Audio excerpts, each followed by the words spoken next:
So we're delighted to be able to welcome a dear friend of ours, Pastor Aaron Watson. So he's going to lead us out in an opening word of prayer. Great. It's a privilege to be here, and just pray that God will certainly bless us as we discuss this important topic. Invite you all now to bow your heads and let us pray. Father in heaven, it's always a great honor when we can come together and we can talk to you. Lord, we're grateful for this Sabbath day. It's a day that you have made. It's a day that you have blessed. And oh God, we know that you are blessing us even now. And we would like to return the favor by saying thank you. You have been good to us. Lord, you have been watching over us moment by moment. Lord, you are the one also who have placed families together. And Lord, you can keep us by your grace. And so I pray, Lord, that you may bless the marriages that are represented here. And Lord, I just ask of you that you will be in the midst of everything we do or say. Father in heaven, be with the proceedings of this meeting. Guide our presenters. Use them to share what we need to hear. And I pray you will bless each one. Thank you again for hearing our prayers. We look forward now to learn more so that we can be equipped to have healthy marriages and blessed homes. This is our prayer we pray. In Jesus' name, amen. Amen. Amen. Amen. Well, we are so excited about our program for today. It is entitled Keys to Resilient Relationships, Navigating a World of Stress and Uncertainty Together. And so we know we're all here because we believe that marriage is important. Marriage is a God-given gift to us all. And we know that marriage is actually under attack. It's a lot of strain and stress on marriage from outward circumstances along with inward. And so today we're going to be looking at what can we do to make our families and our marriages more resilient, stronger. I mean, we want the best for it. And I think that whatever God has given to us is a good thing. God always gives good gifts. And one of the very first gifts he gave in creation was marriage. And so we're going to talk about that really good gift and make sure that that gift remains good today. So I hope that you're happy to be here. And we're, again, definitely delighted that you can join us at this time together. Well, I am so glad to introduce our main speaker and also a dear friend who will be speaking on this subject with us. His name is Pastor Aaron Sikhosana, and many know him as the senior pastor of Richmond Seventh-day Adventist Church, but he is also a certified Canadian counselor with an MA in counseling psychology. He has worked as a family counselor in Canada and the United States for 10 years. Thank you so much, Pastor Aaron, for joining us this afternoon. Thank you. Thank you very much. It's a real pleasure to be here. I want to offer a very warm welcome to all of you who are on today. This is a relevant topic, a relevant subject for all of us. I look forward to the discussion that we'll have as we go through this program. And so to begin, I'll share some thoughts. I'll take 20 to 25 minutes to share some relationship principles that I think we could all do well to consider. And then after that, we'll have a discussion as directed by Moses and Hannah. And so a very warm welcome to you. I'm excited that you're here, and I'm excited to share some of these thoughts here with you. I'll go to share my screen with you.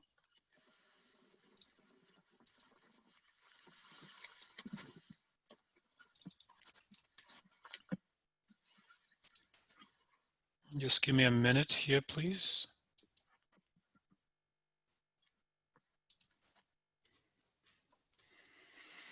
All right.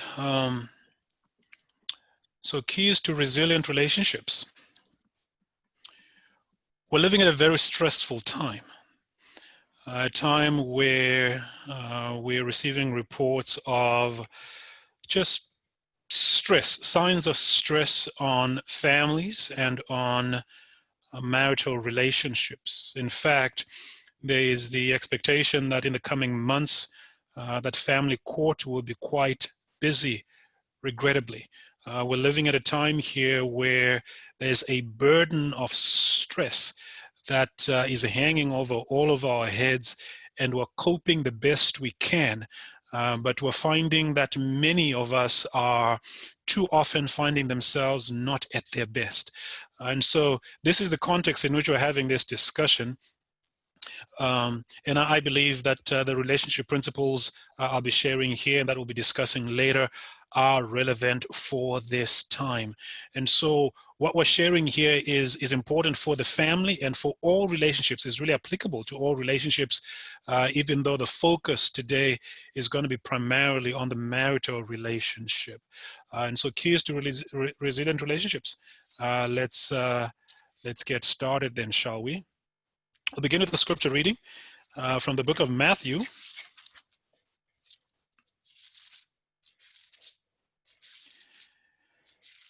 Matthew chapter 7, reading from verses 24 to 27, a familiar passage of scripture. Allow me to read it nonetheless. 24. Therefore, everyone who hears these words of mine and puts them into practice is like a wise man who built his house on the rock.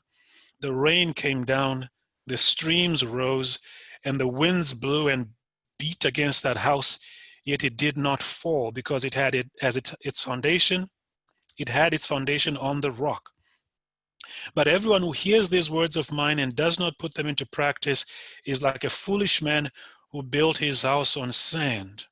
The rain came down, the streams rose, and the winds blew and beat against that house, and it fell with a mighty crash. A familiar parable of Jesus, and what it lays out for us is the importance of foundational and fundamental principle.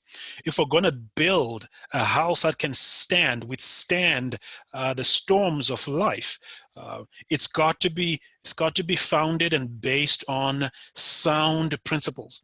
And this afternoon, this is part of what we'll be sharing with you. We could go into a little more detail on that, but in the interest of time, we'll leave it there. Sound principles make for relationships that can withstand the stresses of life. And let's go to our first principle then. Here's an important principle. The idea of understanding versus agreement in the context of marital relationships. There's a misconception that couples argue over in trying to persuade their partners to agree with them. It's such a common misconception. It's assumed to be fact. This is in fact not the case. We don't argue to persuade so much as to get our partners to understand our point of view and to see things from our seat, so to speak. And so much more important, much more paramount than agreement is understanding. Take a look at this, and perhaps I neglected here to mention much of the resources, much of the information I'll be sharing with you here today comes to us from the work of John and Julie Gottman, Dr. John and Julie Gottman, two researchers, relationship researchers who've been at it the last 40 years, have a lot of powerful and meaningful information to share. We have some resources we may be able to share with you should you wish to have further reading on these themes. But the first principle here, to get back to it, understanding versus agreement, I suggest to you that what's more important in our relationships, what we seek more in our relationships is understanding, not necessarily agreement, not necessarily getting our partner to agree with us, but getting our partner to understand where we're coming from. Here's a salient point from John Gottman. They've found in their research that 69% of disagreements between couples are perpetual. That means the arguments that you had 5 years ago are likely the same arguments you're still having today.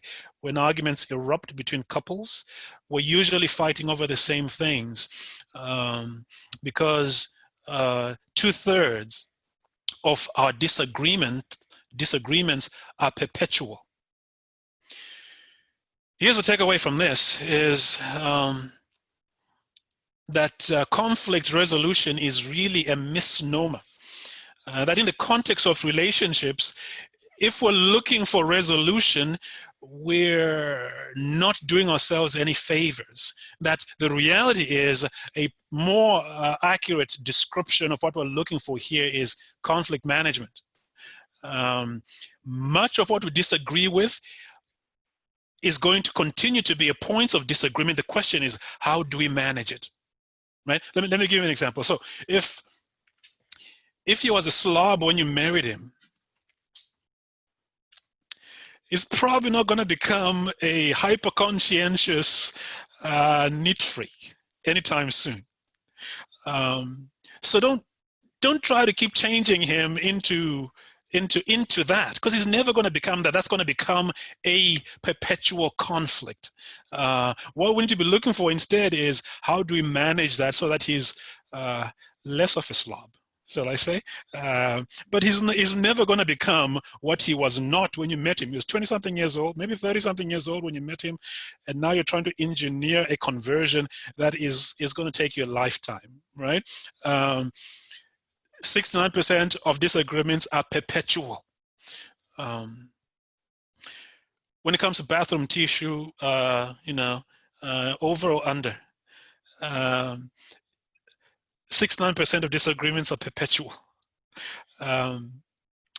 If he doesn't like your mom because she didn't think he was good enough for you,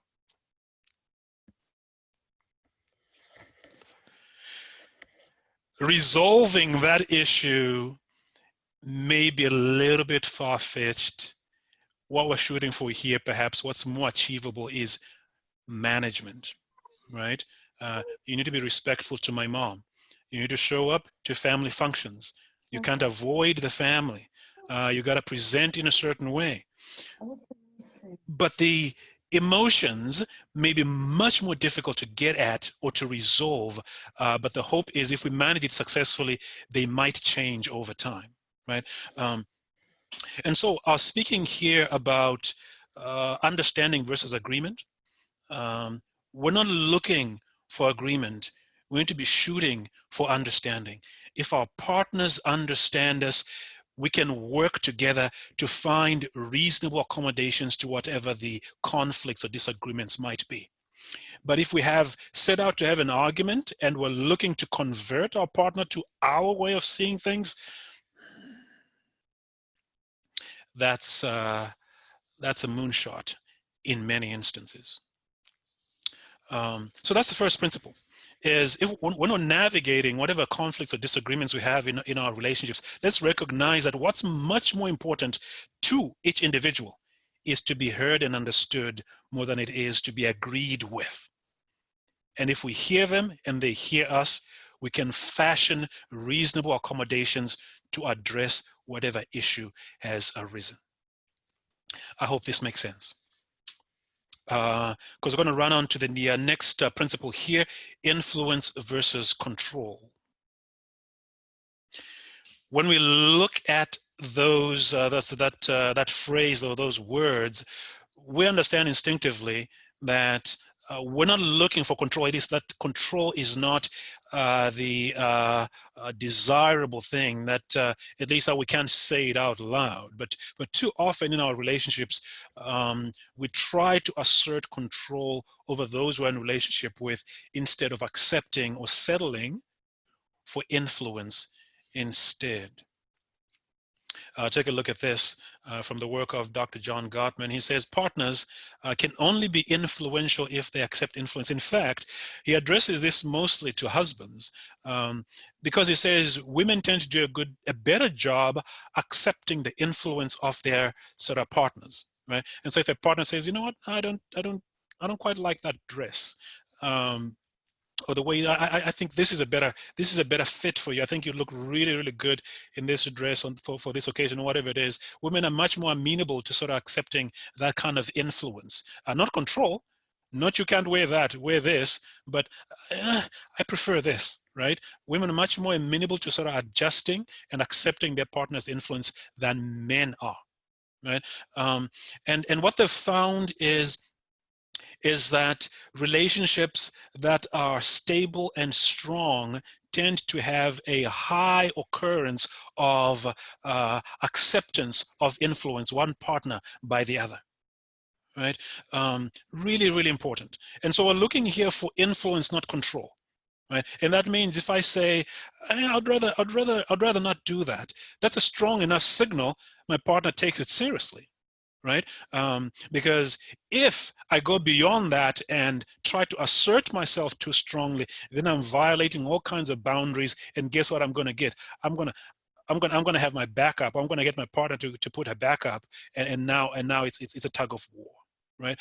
So influence, much more preferable to control, much more healthy and much more durable in terms of our relationships. The problem with influence is we've got to accept the possibility that our partner may not go with our suggestion, right? We've got to be willing to live with that. And that's why influence is less desirable in some situations than control. We prefer control because then we can assert ourselves and make sure we get the outcome we want. But that's damaging to a relationship. That's damaging to our partner as an individual. Influence says, you know what, this is what I think. These are my thoughts. But I'll support you. I'll go with you whichever way you decide to go. Right? There's no guarantee we'll get that our preference will hold sway. But that's the beauty of influence. The more we practice it, the more likely we are to be heard and responded to in the affirmative. Right? And so we're talking here about influence versus control. Influence, the much more preferable option.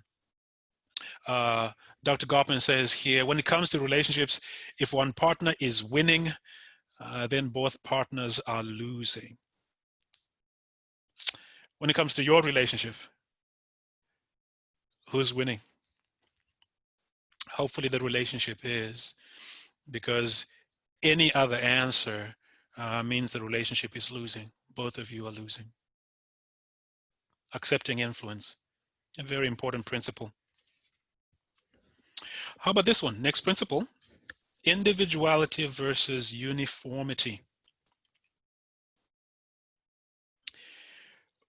We have an instinct within us as human beings. I'll call it the colonizer instinct.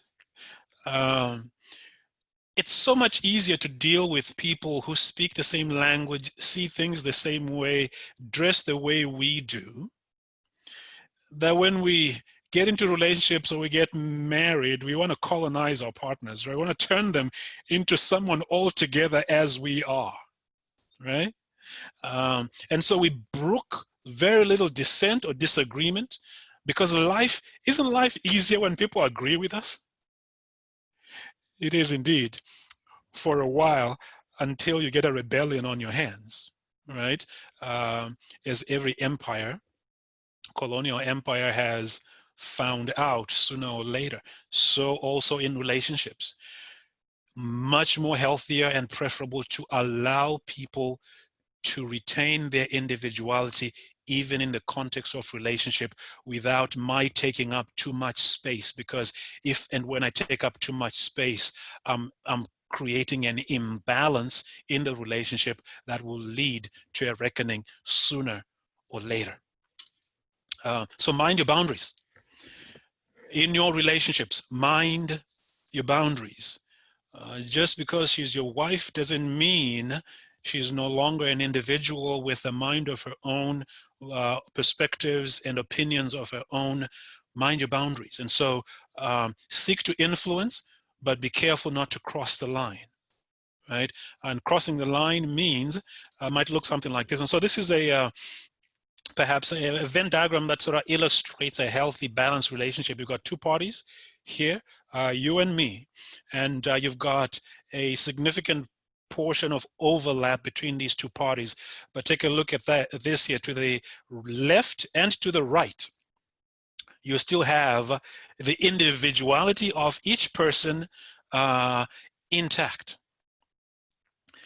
There's overlap, that's the relationship, but the individual retains their individuality. This is an illustration here, an illustration of a healthy relationship. If you had me over here taking up too much space, like so, right? To the point where I was squeezing so much of the other individual's sort of space, that's an inherently unhealthy relationship. There's going to be a price to pay at some point. Either you cripple your partner, right? Or you invite a revolt. Neither is preferable. We've got to find appropriate spaces in which our lives overlap, and then I've got to allow her to retain her individuality as she allows me to retain my individuality. And so, you know, time in her favorite activities is important. Time with her friends is important, as is time in my favorite activities, or time with my friends is also important, right? To go back to the statistic on perpetual disagreements, I enjoy sports. It's basketball season. I like to watch some basketball. You've got the postseason coming up. Hey, you know, that's some exciting stuff right there. My wife, not so much of a sports lover. I could try to persuade her to see things my way, or I could respect that. She could try to persuade me to see things her way, or she can respect that. And in that mutual respect, we find ways to say, hey, you can watch some basketball, but you know, you can't be on there for 3 hours, right? Because it's a Sunday and this is about the only day that we have together, right? And I can honor that and make sure that I ration my my sports watching, my entertainment, right? And make sure that I dedicate my time and attention to what matters more, right? But that's individuality versus uniformity. Uniformity feels better when people think, act, speak to our sort of preference.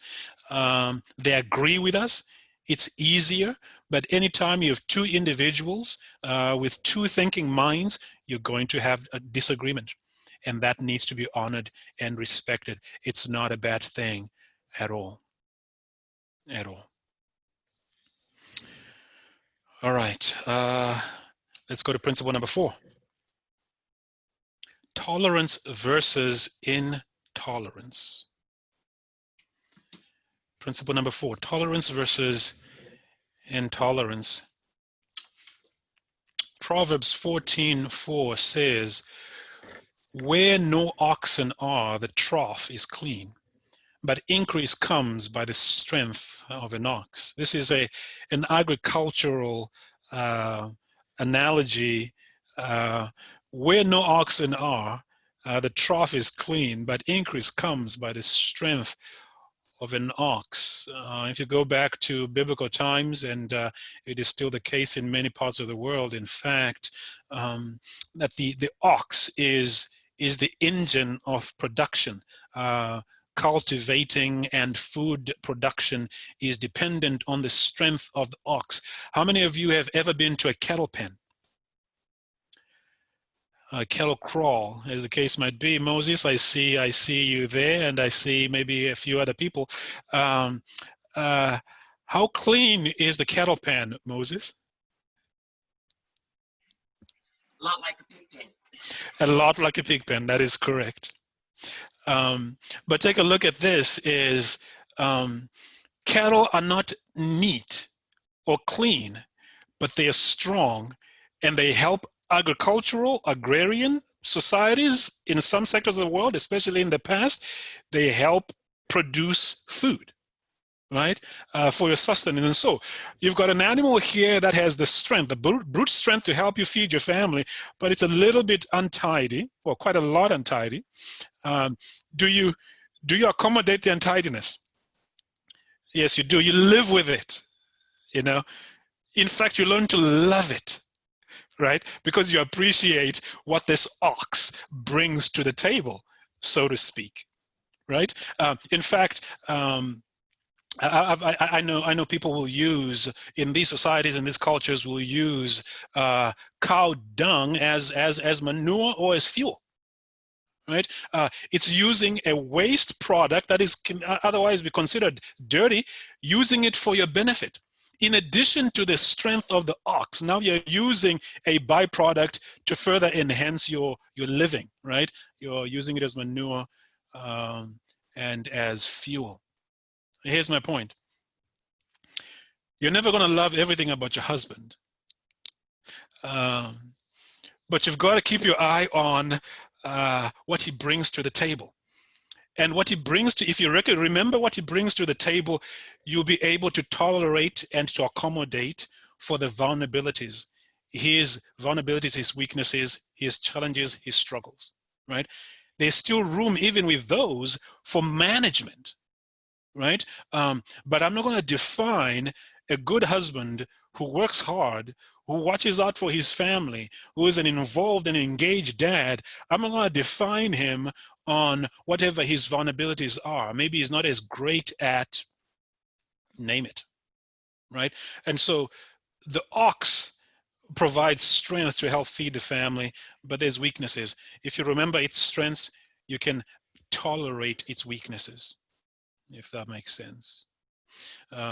And so also for the other side of the equation there, in terms of relationships, remember what your wife brings to the table, and whatever her vulnerabilities might be, you can accommodate those better.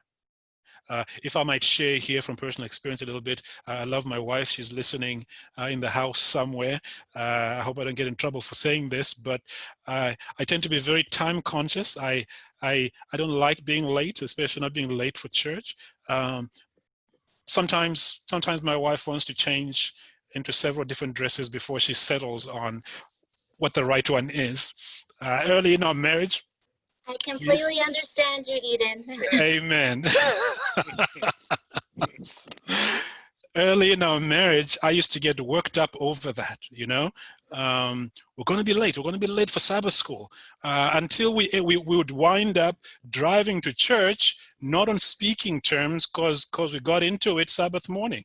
Can I get a witness, somebody? You get to church, the deacon is at the door, you get out, after you haven't been talking to each other for 25 minutes, and you get out and you put on a wide smile, and it's a happy Sabbath, isn't it? Right? But we've been married 17 years, and I've learned to recognize what the priorities are. You know, if we're going to be late, a few minutes late, 5 minutes, 10 minutes, even 15 minutes late, you know what? I think it's going to be okay, right? It's going to be okay. What can I do to support her so that she has all the time that she needs to get ready, and we pack the lunches or whatever it is, right? But it's a decision. It's a decision to say, you know what? These things are important. How do we navigate and balance them so that we're still a team and we're still in harmony and we're not at each other's throats, right? 17 years into our marriage,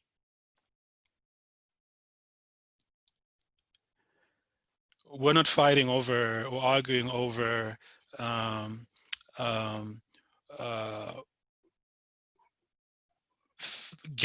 what time we leave, because I'm patiently waiting in the garage.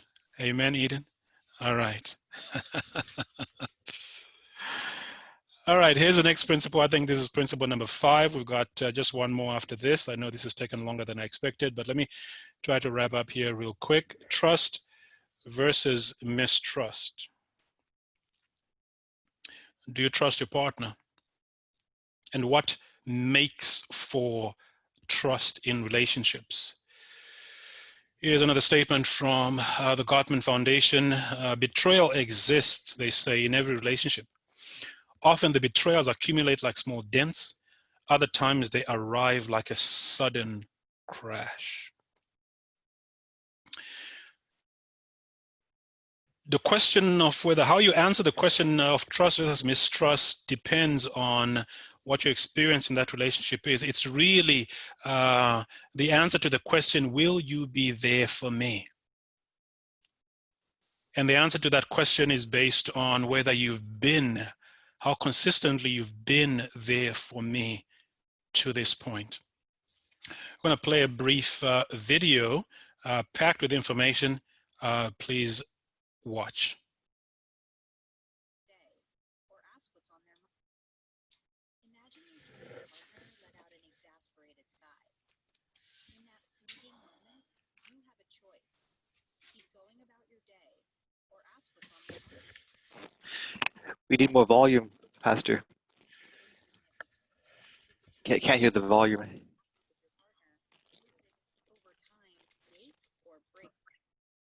I'll start it over. Imagine you hear your partner let out an exasperated sigh. In that fleeting moment, you have a choice. Keep going about your day, or ask what's on their mind.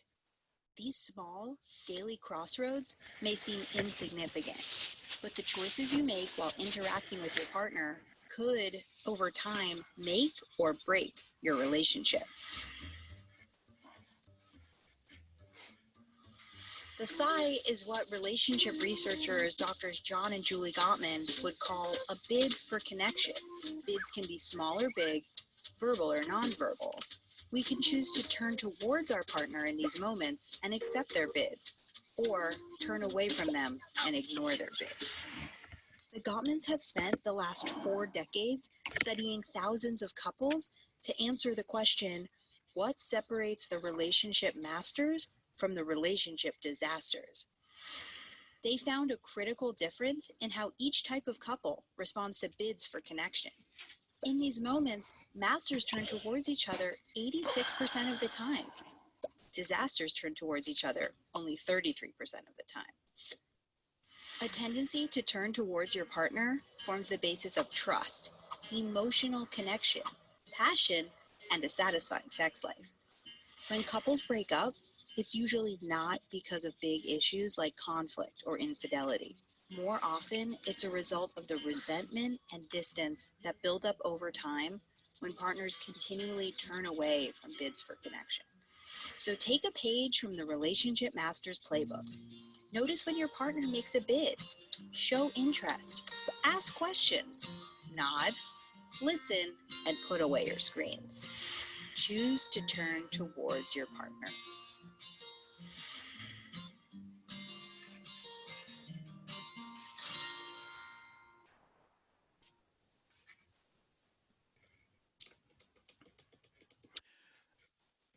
The key statistic there to keep in mind is what they shared there about how many times, what the percentages of how often the relationship masters turn towards each other when they receive a bid for attention, 86%. Relationship disasters, 33%. And that has been found to be the basis of trust in a relationship is, do you turn towards me when I'm trying to make a connection? And so it is not necessarily, the lack of trust isn't necessarily about the issue of betrayal, large betrayals. It is rather small betrayals where you're trying to make a connection and your partner consistently turns the other way. This is problematic. Let me see if I can get out of here.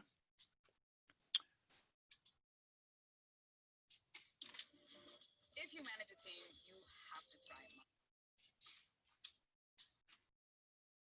it. Just give me a minute.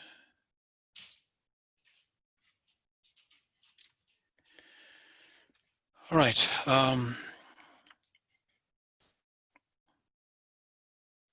the final principle, repair versus rumination. When there's a disagreement, we've got an opportunity to repair it, or to allow our partner to ruminate over it, to chew over it.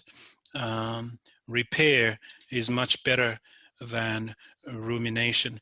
Here are a few relationship repair steps that are suggested here to help keep your relationship on track. Something gets said that you find upsetting or unfair. Here's a nice comeback. That felt like an insult to me. Right? Gives your partner an opportunity to step back and to reframe, right? Or this one here, I like this one here. Please say that more gently, right? Gives your partner awareness. How you're saying it here isn't landing well for me. Here's another one I like. I might be wrong here, but, right? It's an acknowledgement that what I'm about to say isn't clear or objective truth. I'm not sure about it myself, but this is how I feel. Right? Or how can I make things better? My part of this problem is, that's a good point. If partners knew how desperately their partner wants to hear validation from them, they would offer that validation much more often. And so if you're in conflict with your partner, to acknowledge what you can, to validate what you can, you know what, you're making a really good point. However, right? I don't have to agree with you, but I can observe and validate the sort of the points that you're making. You know, I can see why that makes sense to you, but the way I see it, right? It brings down the temperature, the heat for any conflict, because what we're looking for here is understanding more than agreement. And the last one I have here is, let's try that one over again. And then, of course, you can always use the tried and true traditional one. I'm sorry, right? I messed up. Will you forgive me? So we're talking about repair here. Is what has been found when it comes to the research is it's not the conflicts that break relationships apart. It's the lack of effective repair.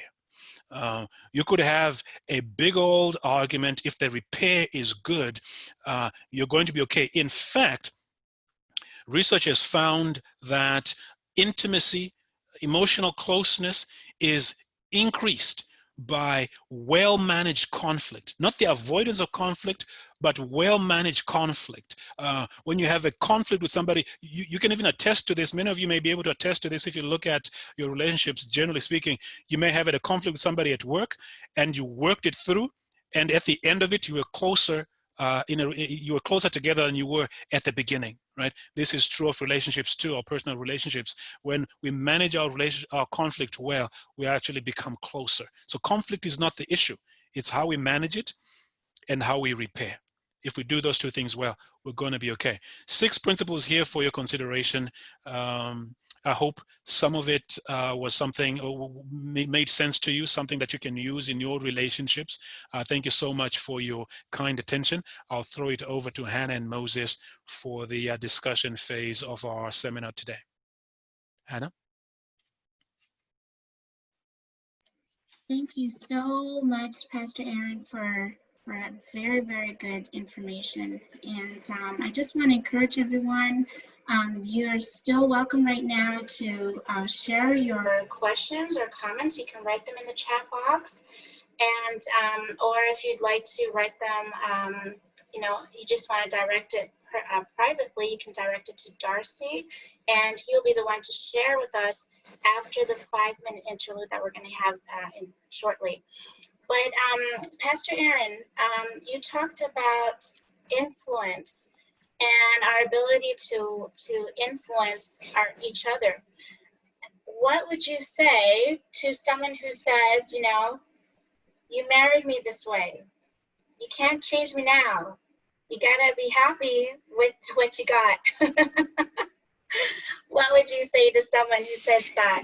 I can't change, you know, you married me this way, you gotta be satisfied. I would say you need to back up, right? Because the person who says that has their back up, right? They're somehow feeling infringed upon. They're feeling like you're crossing a boundary. They're feeling imposed upon, right? And so I would say, take a few steps back, right? And so if you hear that message, then what you want to say is, you know what? That's not the message I was trying to communicate, right? And if that's how it came across, then I apologize, because, hey, I love you just the way you are, right? Let's affirm that, right? You are the person that I fell in love with, and you are the same person, right, that I married. And so I don't want to change who you are. What I am saying is, sometimes when you present, the way you present things is difficult for me to process, and I'm asking you to make adjustments, right? And so if people feel that their individuality is being honored and they're not being imposed upon, we can be remarkably flexible, right? People can bend over backward if they feel honored and accepted. And so if you hear that message, back up, affirm that that person is accepted for who they are, and then make your request. Because in every relationship, partners should retain the ability to make requests for adjustments, right? And when those requests are made in the right spirit, every partner has an obligation to take that request into serious consideration and to do their best to meet it. If you find you're in a relationship where your partner isn't willing to budge to accommodate a request, a significant request, a valid request that you have, that indicates a different problem, right? But in short, you hear that statement, back off, right, and affirm them, and then come at them a different way. Right, if that makes sense. That's right. And we are all Christians, and the purpose of Christianity, or our Christian walk, is sanctification, right? And so it's possible for us to be able to help each other, and it's so important for us to be so flexible. You know, it's possible for us to be able to help each other in that process of sanctification. That's right. And build each other up. Right. Right. A really good point. Yes. Amen. And if I might say this, you know, hopefully Hannah's okay with me sharing this right here too. She's careful.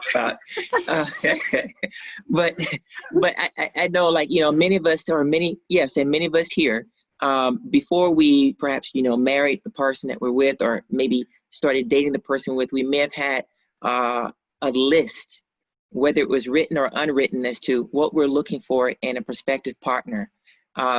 And so I had such a list that was internal for me as well.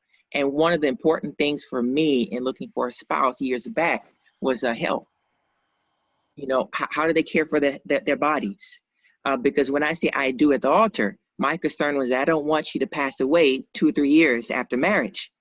And so I want that forever lifelong do we part. You know, I want that to be a long, long, long life. And so, you know, so I saw certain things in Hannah. She wasn't like a terrible, you know, unhealthy, like conscious person, but there were some areas in which I saw some concerns, and I spoke to her about that, but I tried to be careful not to nag her about that. He wanted me to be able to eat a complete breakfast. All right. And so I always believe that's important. Healthy eating and eating, good breakfast too. So that was one of them, and, you know, other things. But one thing that she knew about that, so I communicated that with her, but then I left everything else with the Holy Spirit to do the work of convicting. And so then my job now was to pray for her. Lord, you know that this is the kind of young lady I'm looking for. I cannot make her to become what I think would be best for her, or what I'm looking for. But I'm asking that you will work upon her heart to help her to see eye to eye with me if you think that what I see is right. And over time, I mean, I was surprised that then Hannah, later on, she went on to study, to become do a master's of public health. Yeah. And she got super interested in health. And now she's been instructing me about a number of different things. It's kind of it's changed. It gets flipped. So I want people to really, really know that we should never underestimate the power of prayer, and that God is really interested in our transformation.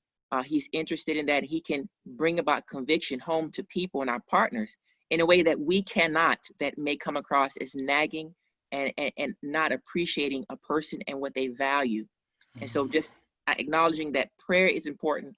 And if our partners are listening to God, then I believe they'll also be able to hear God's word, and we can all move together forward. Okay.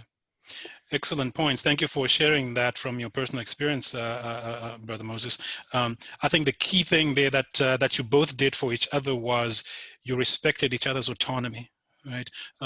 Because if Hannah had felt like that decision and that choice had been taken out of her hands, it would have been a struggle for her to make those changes. But because she felt like it was her decision to make or not to make, then you're depending on your influence. And so it's easier to say, you know what, it's my decision, but I wanna honor what Moses is saying. I can stretch myself then to accommodate that request, and the other way around. Very, very important. I think I see a question there in the chat group. I don't know if you want to draw attention to that, Hannah. Sure. Yes, it says on the flip side of the coin, what do you say when someone says you've changed? You're no longer who you used to be when I met you. In consideration that we are all still growing, what might have been then is not what is now, depending on the situation. So what would you say? How do you address someone who feels that the person that they married is completely different now? Yeah. I think that's a good question. It's difficult to accept or swallow that statement unless the changes are completely positive, right? If you're saying your partner is a completely new person in a positive way, then you can say you've changed, right? But if you're referring to the changes as being negative or undesirable or unwanted, then I would counsel against framing it that way, because that's a trigger, right? That's gonna set your partner on defense, right? To say you've changed, you're not the person I married anymore. You're starting off on the wrong foot, right? And so what I would suggest is you affirm what you can, right? Positivity always makes the medicine go down a little smoother. Right? So affirm what you can. You know what? You're still the same hardworking man that I met 25 years ago, but some things have changed. Can we talk about those? Right? Make it easy for them to accept. But if you throw at them this idea of wholesale negative change, you've got them on defense. Right? And on the other side, I think it's very important then, if I'm the person being said to have changed, maybe I need to try to hear that. Right?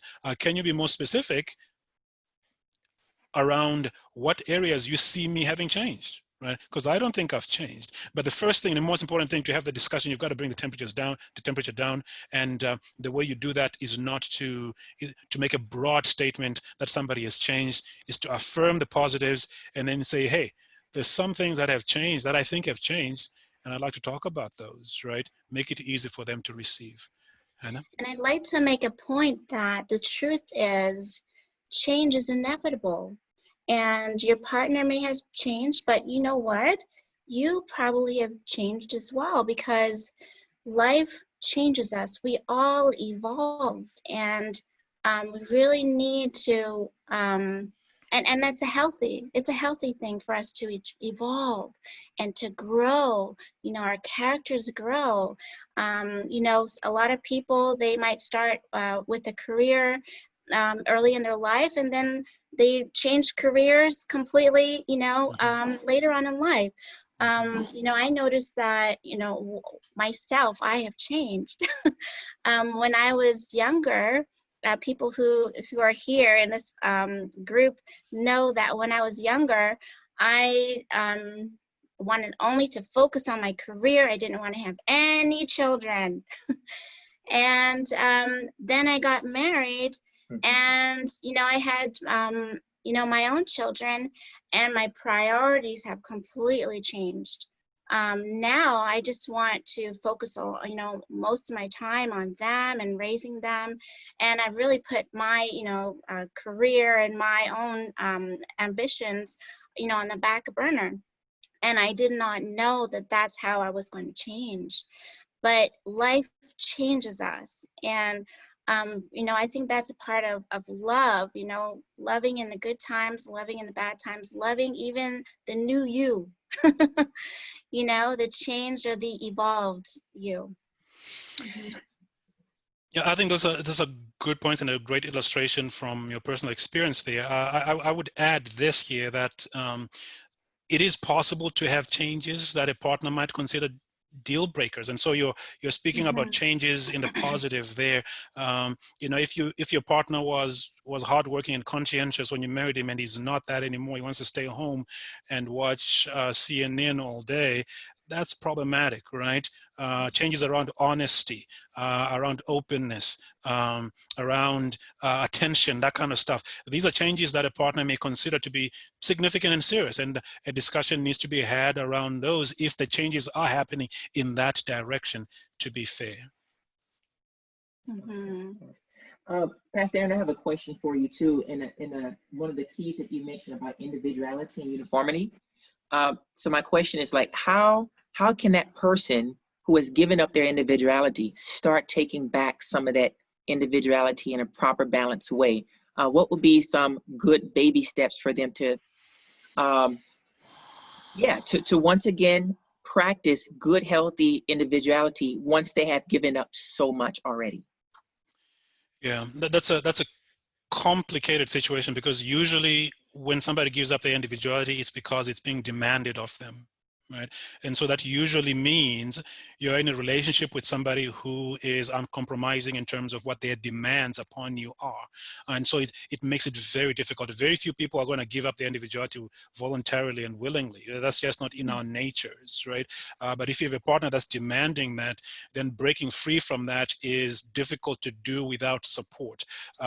Whether it's the support of a good friend that you can use as a sounding board, or the support of a counselor, or the support of your somebody from church who has expertise or skills to help you navigate that sort of process. But you probably can't do it on your own. You need some support, a sounding board, because once we've given up our individuality, we begin to doubt even our own thoughts and our own views, right? What's right, what's wrong?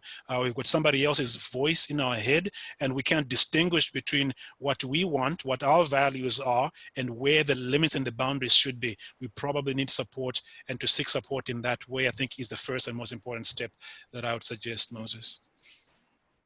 Yeah. We have another question here. It says, tolerate is a horrible word and suggests that you are putting up with me. Partners can always sense when they are being tolerated. Can we ever get to the place of acceptance instead? And then everybody will be happy. That's a really good question, and a really sort of subtle framing of the words, right? I think acceptance is the goal. I think that's the gold standard. But I think tolerance may be where I am when it comes to some behaviors or sort of traits, right? And so to accept that if that's where I am, tolerance is preferable to the alternative. Right. So take a look at anything, whether it's chores around the house, or habits of personal hygiene, or I don't know, name the values, name the traits and the behaviors. It's okay to start from a place of tolerance. So, you know what, I don't like this at all, but I appreciate my husband for who he is. I can live with it. If eventually I get to acceptance, I think that's much more preferable. Right? But if tolerance is where I am, I don't think we should allow the negative connotations of the word to keep us from being there, because if that's where I am, that's where I am. And I think I can embrace that and work towards getting to a better place over time. Because when it comes to merging two lives, there are just some things that it's going to take you a while to get to acceptance. You know, but tolerance, that's the entry level, right? For the process. I'll take that and try to work my way up, right? So. And focus on the positives, right? Yeah. There's another question that someone has here. It says, how can you seek to repair something when your partner chooses to hold on to resentment? Say that again. Read that again, please. How can you seek to repair something when your partner chooses to hold on to resentment? Yeah. That's a complicated question, and I suspect that there's a wider context, because here's the thing: is very few healthy people choose to hold on to resentment. Right? Resentment is such a heavy emotion that sucks up so much energy. If I have an alternative, I'm not holding on to it. Right? So the idea of choosing to hold on to resentment doesn't seem consistent with what most people would do if they had an alternative. Right? Resentment is usually where people wind up when they feel helpless and powerless. Right? You don't feel resentful if you feel empowered, if you feel like you have options. Resentment is that dead-end street where, you know what, I've tried everything and nothing is working. I feel helpless, I feel powerless. That's where you wind up. Right? So if there's an issue of resentment, you've got to explore the power dynamics in your relationship, is what I would suggest, right? Because maybe what you're offering isn't being heard or isn't being received for what it is because of some other factors. And so before we even talk about repair, I would focus on why this person seems to be holding on to resentment, because that's a very unnatural position to choose to be in. And so when you understand that a little bit better, you might be able to work your way to a process of repair. But I suspect that there's a wider context here that maybe could inform any suggestions around what to do next. But the resentment is the issue here. Your partner feels helpless and powerless. The question we need to answer first and foremost is why that is, right? So. Another question. Hey guys, I've got a couple of questions that came in privately. One of them is, what if one of your partners is never available for the other one, and the other partner begins to feel lonely? So I guess how can you start to communicate? Yeah, it goes to the points there. I don't know if you wanted to speak to this here, Moses. Yes. Could you repeat that question one more time, Darcy? Yeah.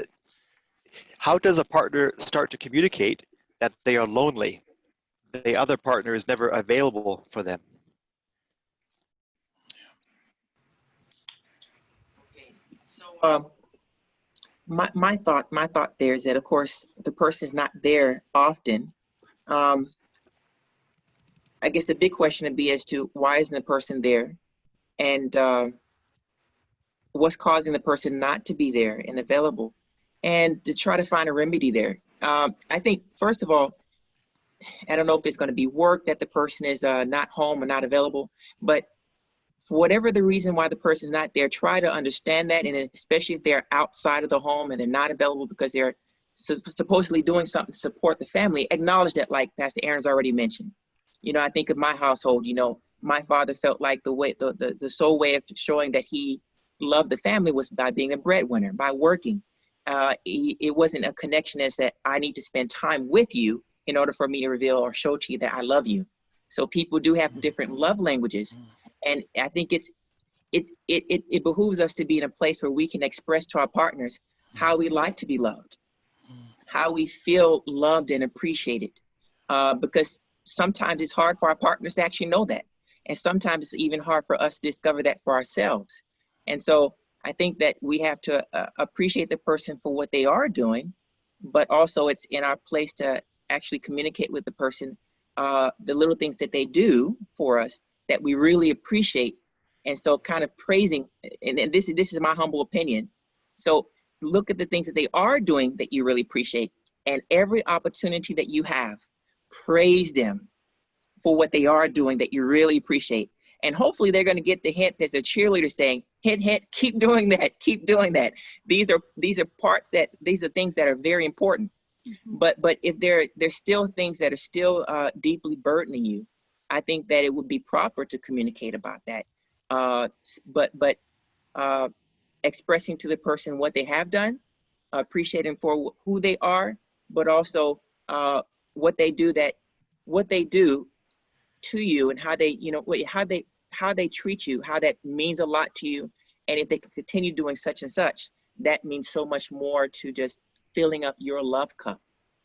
And also, I think one last thing, I don't want to talk too long about that, but sometimes we're so quick to address how we feel and our needs without inquiring what the needs of our partners are too.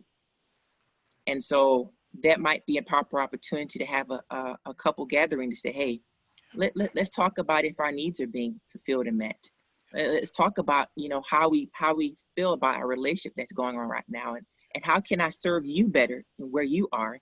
And then that could be an opportunity where your partner can be able to hear from you how you feel as though your needs can be better met too.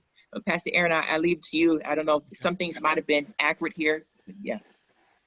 No, I agree with what you shared there. I would just add one additional point and say, yes, don't make the assumption that the whatever is not working is only on your side in this situation here. Because if somebody has the opportunity and the ability to attend to you and they're choosing not to, there's something else going on there that needs to be addressed and discussed. Right, because they may be chewing over things that they are not happy with, and so especially when it comes to men, one of the ways that men will tend to express their unhappiness is this emotional withdrawal, right? And so withdraw away from sort of the usual duties of attending and loving and spending time with. And so if you notice, if this is a husband who's doing this, there may be something else going on here. And so it's on both sides. Something isn't working for you. There may very well be something that's not working for him. There needs to be a meeting of the minds, a discussion around what's going on so you can both work to remedy it. Yeah. Another question for you. You spoke about understanding and agreement, and I think that's understanding is huge. I would say majority of people probably don't like to have to change, and especially most people don't like a finger pointed at them saying that you need to correct certain things about yourself. And so oftentimes when we do have issues or fights or disagreements with our partner or couple, spouse, it's easy to put up the dukes and to retaliate and to defend ourselves without trying to have an understanding attitude. So if you wouldn't mind, what are some tips that you would suggest to how to help us to not be so quick to retaliate and to defend ourselves, but to really be in a position where we can actually listen for understanding, acknowledging that we are on the same page, we're in this relationship together, and how can I learn from this whole situation? So how can we have the right mindset to really be in a place where we can understand when criticism comes our way? That's a great question. We've got some resources on just this topic that folks can gain access to, but perhaps in brief, I would say this, that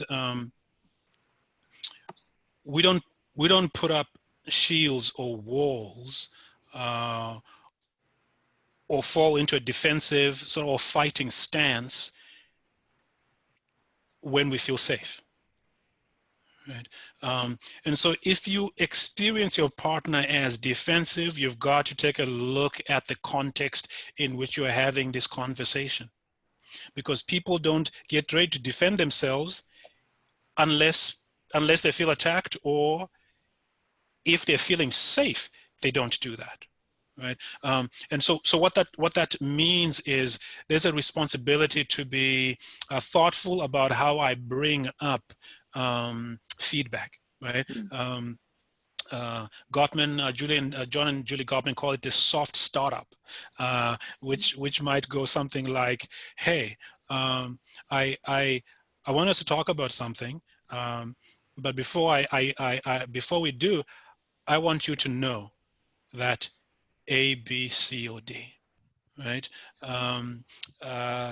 Relationship research shows that there's got to be 5 affirmations for every 1 criticism. right? And so if you find that your partner is getting quickly defensive, getting their back up, maybe you don't have the ratio quite right, right? All right. And so I'll just revisit that, because when people feel safe, it's okay to listen. They'll keep their walls down, right? So work on what you can work on, which is making sure that there's a sense of safety in this relationship around difficult discussions. That means nothing unfair gets said. If something unfair gets said, there's quick repair done, and it's never used against them in the context of unfairly in the context of an argument, right? So there's got to be safety. That's the first thing. There's got to be the right balance ratio there between affirmation and criticism, so to speak. If we mind those elements, those points, feedback will generally be received, assuming all things are healthy and as they should be. Feedback should be received in the spirit that is intended. When it's not, let's revisit the fundamentals. Thank you. Thank you so much. I've got 3 questions that came in privately. Do you want to have the break now, or do you want to go to the questions? I think we'll have a very short break. Welcome back, everyone. We're continuing with our discussion on marriage and relationships during stressful times. And we're going to continue with answering your questions. Many of you have asked questions, and they're good questions, so we would hope we can get to all of them. Darcy, do we have any more questions? Yes, well, we have 3 questions here that I'm going to combine them all together and read them all. They're all pretty much identical. So, how to bring back trust in a relationship once it's been broken? How is it possible to recover from infidelity? And what are the steps? That's basically all 3 questions put together. Very, very good questions. That was also one of my questions as well. What to do when trust has been broken, and is broken trust a deal breaker? How can we rebuild? Is it possible to rebuild? So yes, Pastor Aaron, if you have anything to share about this, and Moses, please do. I think betrayal, especially emotional and sexual betrayal, is a difficult one for any couple to navigate successfully. It is possible if the right steps are taken, but recognize that it's a long process that requires commitment from both parties. And so, depending on the nature of the betrayal, there needs to be an openness around what happened. When it comes to sexual betrayal specifically, there's always guidance against getting into details around sexual acts that tends to inflame the situation more than it helps. But outside of that, there needs to be openness about the betrayal and the unfaithfulness, so that the betrayed partner gets a sense that this person understands why what they did was wrong and how it impacted them, and that they're on board with the requirements that need to be put in place for any healing process to have a chance at occurring. Right? And so if you have a partner who's committed any act of betrayal, and they're still they're unwilling to accommodate the requests or the needs of their partner, then you've got a problem there, right? And when I talk about requests, I'm talking about privacy, essentially, right? If there's been a betrayal, there needs to be, the betrayed partner has the right to make demands about openness and accountability that they might not otherwise have, right? And the partner who committed the betrayal needs to be willing to work with those, because it's an issue of trust, and rebuilding trust requires that there be openness and accountability. And so I have access to your phone, I have access to your email, I expect you home at a certain time, and if you're not at home, I need to know where you are and who you're with. These kind of demands that would not normally be, perhaps, might normally be off limits. Hey, you can't be making all kinds of, if I've explained to you where I'm going, then you've got to trust that that's where I'm going. That flies out the window once there's been a betrayal, right? The partner who's been betrayed has the right to make requirements and demands that the other partner may feel are difficult to bear. But that's your only chance at rebuilding the trust. You've got to be open. She's got to feel like she knows what you're up to and that she has access to what is going on in your life. That's a precondition. For some couples, that's too much. For sort of, a partner may feel like, well, I made a mistake, but this is unreasonable. That closes off the potential of healing happening in that relationship. If somebody has committed a betrayal, they've got to be willing to say, you know what, I'm an open book. What do you need? I'm on board with it. That's a requirement. Short of that, it's going to be difficult. Right? It's going to be difficult anyway, but with that kind of openness and cooperation, it's well nigh impossible to restore trust. And so the betrayed partner really sets the tone when it comes to what they need, what they would like to see. They've got the right to make those requirements, and the partner who made the mistake or committed the betrayal, if they're wanting to hold on to this relationship and to restore this relationship, they've got to stretch themselves to accommodate what their partner is requiring. That's the only way. It's difficult, but not impossible. So I think what I hear you saying is there is hope. There is hope for someone who has been betrayed. They can be encouraged that there is hope. There is hope. There is hope as long as you have a partner who's willing to work with you to repair the damage. It takes two. It takes two all the time, but especially where there's been a betrayal, you've got to be on the same page and pulling together. Who has done the betrayal to be completely transparent. Transparent, yes. I'm sorry. Am I cutting out? I just want to. No, we can hear you fine, Hannah. Sorry about that. Now that talks about, that brings secrecy. How much should we be transparent? Some marriages are very open.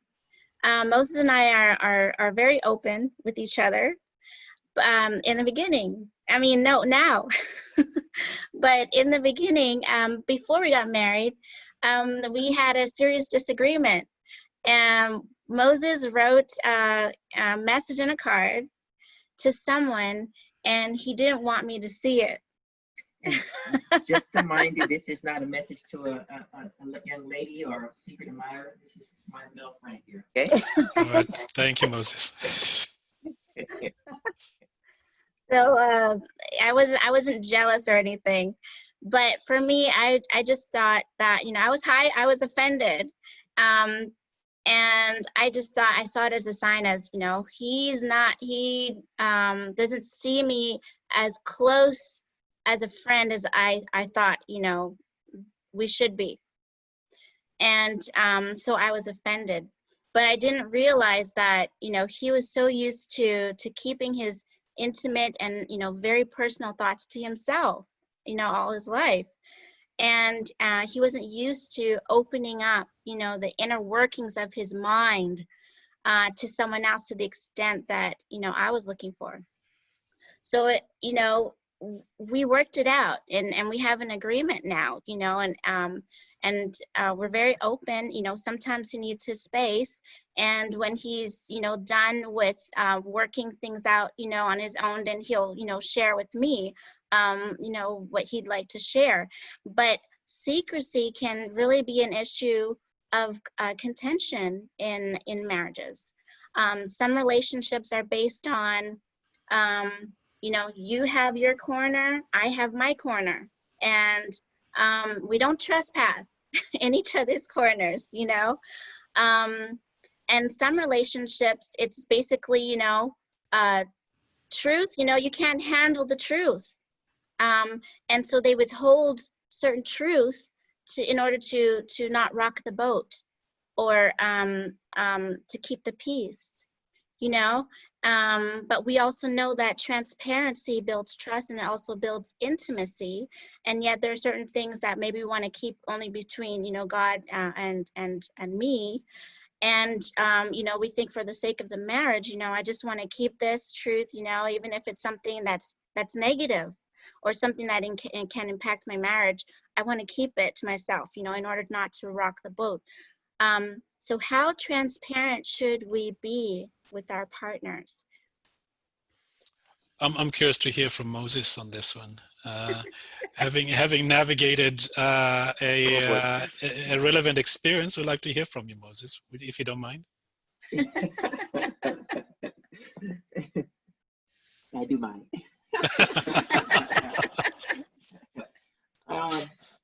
No, but I think generally speaking, people, I think anything that involves your relationship, your partnership, and how you move together, that can cause, I said anything that involves your relationship and that can perhaps encourage productivity, more love, more unity. I think that's something that we can support, that we can go with. That's a way in which we can be more open about one another, not hold those secrets. I think that if we hold secrets back and our partner does not understand why we do it, if their understanding isn't there, then that secrecy is what's going to damage the relationship. And I'm putting that, whatever secret thing it is, I'm putting that above the relationship that God has blessed me with. And so not to ignore individuality and the opportunity to do certain things as I wish and as I will. I think that's important too. And we shouldn't ignore that. We shouldn't ignore our partner's individuality in those things. Some things and everything cannot be done together. Everything should not be known. If I find a spider that has made its way from outside our home into our home, that's going to remain a secret between me and my wife. She's not going to hear about it because she's paranoid about spiders. And so with me sharing with her, I just found a spider in a home, it's not going to help her health. It's not going to help our relationship. It's not going to help her emotional, physical well-being. It's not going to help. So there's certain things that are best to remain secret. And I choose to keep those things secret. But I feel personally in principle that if it's something that one or both of us can bend on, if we can compromise with, that will support the relationship on, then I say bend on it, open up, be frank about what's going on, and remove the secrets. But if it's something that is very, very, if it's based upon principle, I work as a counselor, and sometimes there are people who talk with me about certain things that are very private in nature. Certain things might best not be shared with my wife.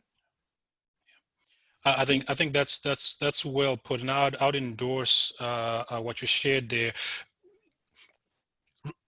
Relationships, committed relationships require openness and privacy around issues pertaining to the relationships or issues relevant to the relationship is going to be damaging to your closeness, to your intimacy, to your bond. That said, if you're dealing with a stressful situation at you're a pastor, I'm a pastor, Moses, dealing with something stressful at church, my wife doesn't need to know the details of that, right?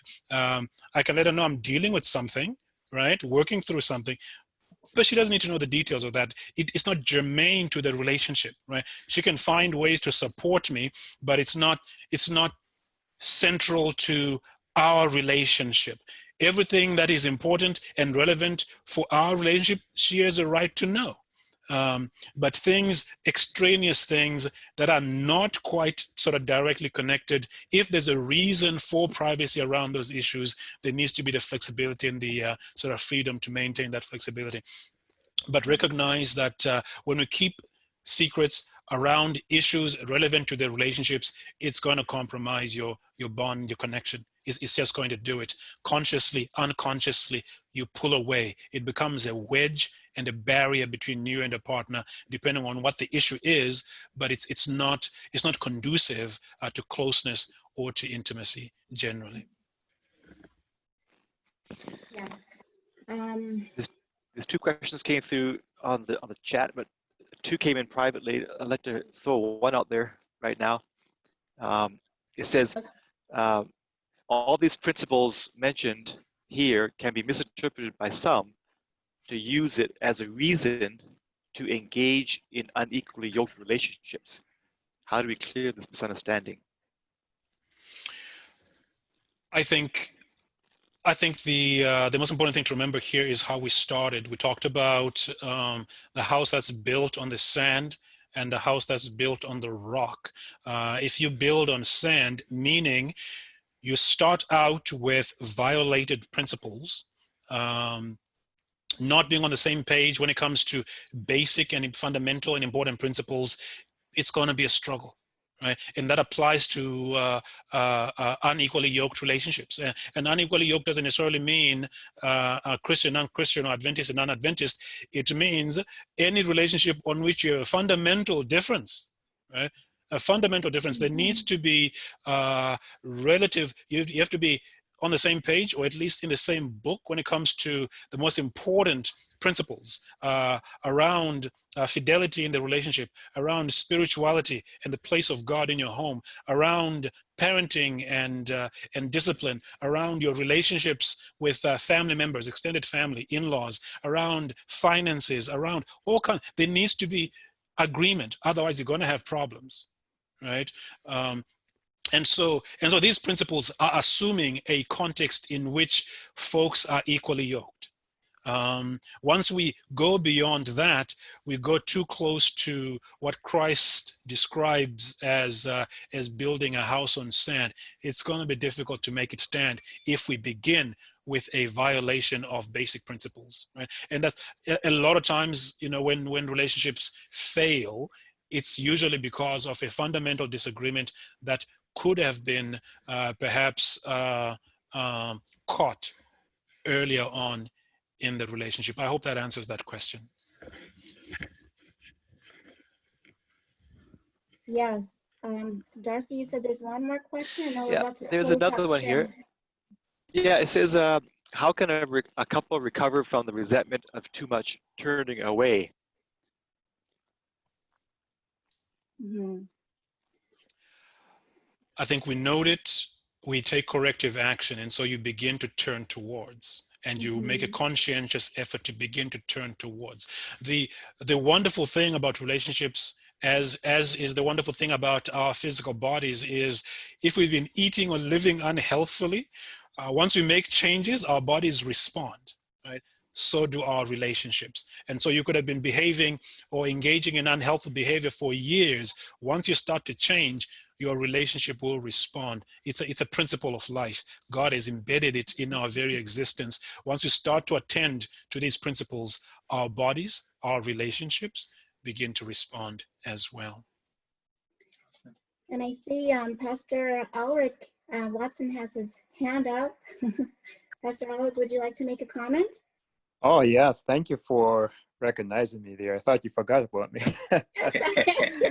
There's No, so never. many screens. That's fine, but it's good to hear the questions and responses. Pastor Aaron, thank you for sharing those repair tips. They're very practical and definitely will be helpful whenever couples implement them. But as a pastor also, I also noticed that there are times when couples have reached the place, the point where they need professional help. Of course, it's important to try those tools that we have discussed here. But when professional help is needed, many couples are reluctant to seek help, some because of privacy and other reasons. But what would you say would be points in a relationship, signals in a relationship where couples need to seek professional help? That's a really good question, Pastor Ulrich. I can give it a shot, and I'd be curious to hear from Pastor Moses as well. But when it comes to outside supports, I think when you get to a point where you've got chronic conflict that's beginning to undermine the functioning of the relationship, right? You probably should consider bringing in outside help. Now, the issue with outside help is it's most effective if both parties agree to it. Right? And so you can't have one party say, I'm gonna go talk to somebody, and that be very helpful. It can actually be sort of unhelpful. But if you have chronic conflict that's undermining the day-to-day functioning of the relationship, you've probably got enough to sort of consider bringing in somebody to support you through that. Hopefully both of you agree. If both of you don't agree, the one partner can still seek help. But it has to be, it would be on the understanding that, it's an individual process that respects as much as possible the other party's sort of privacy and identity, so to speak. But a chronic problem that's ongoing is probably a good marker for when you want to bring in some assistance. Moses, anything to add here? I can just jump in, and then I'll let Moses share. I think it's better to seek help earlier than later. If there's an issue that you're just having trouble working through, then seek help earlier. You don't want to let it fester. You don't want to let it cause greater and greater conflict. I think you can seek help professionally, and you can also seek help from a mentor, or there might be a couple in church or a couple that that you admire. I think more and more we need to get help or mentorship from those who have been, who are further down the road, who've been through life, ahead of us. There's so much wisdom in our elders that needs to be passed down, to the younger generation. And I think that's why, we have forums like this, so we can share knowledge and wisdom. Those of us who are younger, we need mentorship, we need wisdom, we need support and guidance from those who've gone before us. So yes, seek help early. Yes, Shelley, is there anything else? Yes, I can't say a whole lot more. I just what Hannah, you had said, Pastor Aaron, is very key. I know that before we got married, we sought advice from several different mentor couples.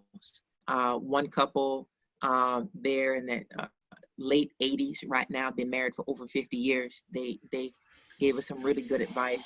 Another married couple were professors. They gave us advice. Of course, the guy who married us, we went through counseling with him. And we look forward to connecting with older couples and sitting down with them and talking with them and learning from their experiences. And the thing is that sometimes it's frightening for people to open up about their lives, even in the church. Mm-hmm. It's frightening for people to open up because the fear of judgment. How will people perceive me once I really tell them my pitfalls and my slums? And so, but I think that we can learn equally from people's triumphs along with their trials and their problems, if we're willing to address that and talk. And so I think that's very important, because the body of God is supposed to be a healing agent for one another. We are a family made up of different members, different parts, but we're a family. And if one person is suffering, then it's our responsibility to care for those who are suffering. So I just want to encourage and appeal to our audience here right now. All of us have varying experiences, but Christ unifies us. But I'm saying that what your experiences are, don't look at them as if they're insignificant. God allows us to have experiences in order to help, support, and encourage those around us. And so don't be ashamed or frightened to share your experiences. The mistakes that you've made, they don't necessarily define who you are today. They have been, they're part of your life, that stepping ladder, they're part of your life, but they do not define who you are. And so you can look back with confidence and assurance that you have been forgiven. You don't have to relive the guilt of your past, so that others will not march on in the same way and make the same mistakes. I think that's one way of redeeming and supporting those around us right now. And so let's do what we can to realize that we all are a priesthood of believers. We all are there to support one another. And God will use you where you are to help someone in a very special way that another person will not be able to meet the same particular way. Great points. Could I just draw attention to two questions that were posed here, perhaps as we work towards a close here. But one here says, in some relationships, the foundation was built on sand and not on a solid foundation. How do you counsel couples who have decided to go their separate ways? The Bible is very clear about divorce. It is not something that pleases God. We recognize that divorce nevertheless happens contrary to the will of God, as does so much else. Briefly stated, my response to that question would be, let's recognize that as with any point of disobedience or departure from God's stated will, there are consequences. Right? There may be reasons of safety or adultery or, violence that people decide to go in that direction. I'm not arguing against any of that. I'm saying only that at any point at which we depart from God's stated will for our lives, consequences follow. We've got to be conscious and aware of that. And so there is no divorce that's a free and clear pass. It may be a hard fought sort of separation. The consequences follow, because once we've bonded with somebody emotionally and physically, the consequences of separating, of cleaving that union apart, stay with us perhaps for the rest of our lives. Let's be conscious and aware of that. And then the last one here that I would highlight is, it says here, as Christians, where do you refer couples to access help? Resources are limited for Christians. This is true. This is true. And so I think for the Adventist community, or for the Christian community in general, we've got to network. Whatever help you're looking for around marriage counseling, around mental health supports, you've got to network. Somebody knows somebody who can they can refer you to. And so we've got to put out feelers to people that can point us in the right direction. Don't try to figure it out by yourself, because there isn't a place that we can refer Adventists or Christians who are looking for help from a biblically principled Christian. There isn't a place we can refer in that way, and so it's got to be on the basis of networking, where we refer each other to the right place, having had a discussion around it. Well, thank you so much. Thank you everyone for joining this program, and thank you so much, Pastor Aaron, for sharing with us. And we hope that Do we have time for one more question? There's one here that's privately came in. Okay. Okay, it says here, how do you navigate through a relationship where one spouse always shares matters of the marriage to their family? And on the other side, the flip side, how do you navigate when the other spouse says they have no one to share the challenges and they keep it all inside? Great question. Okay, so you're saying on one hand, there might be somebody who is too open outside marriage. And then on the other hand, there's somebody who doesn't share with anybody, including their spouse. Is that what the question is, Darcy? Yes, you got it. Mm-hmm.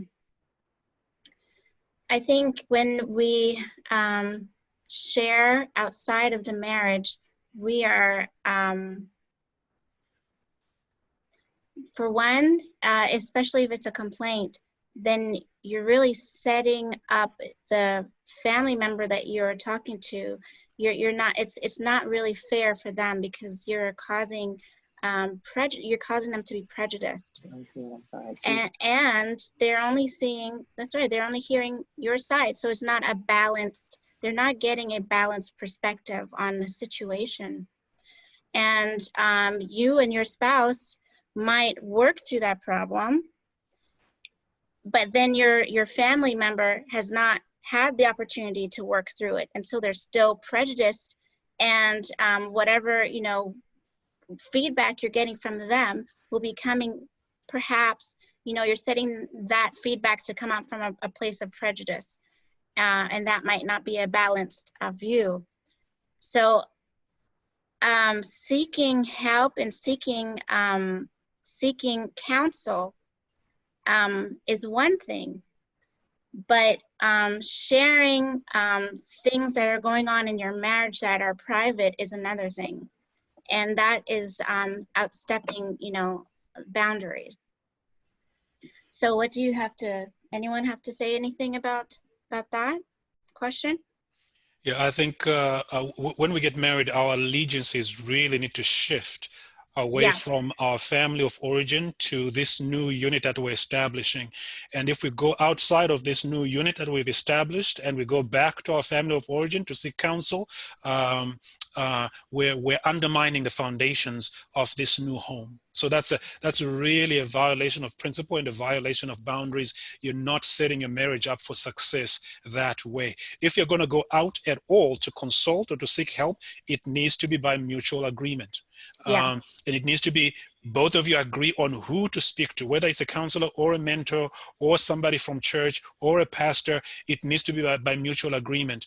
Don't do anything against the wishes of your partner around this sort of thing.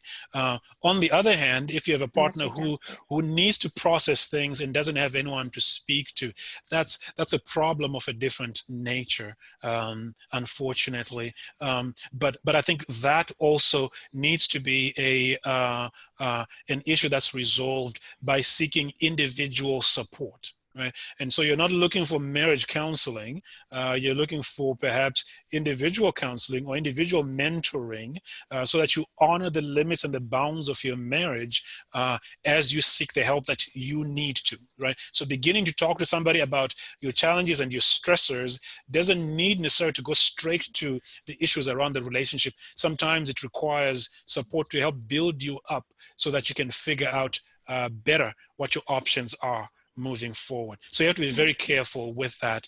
So not a clear answer that I'd provide when it comes to that, but if you need to speak to someone, you need to reach out for the help that you need. Keeping it inside is not going to work well for you in the long run.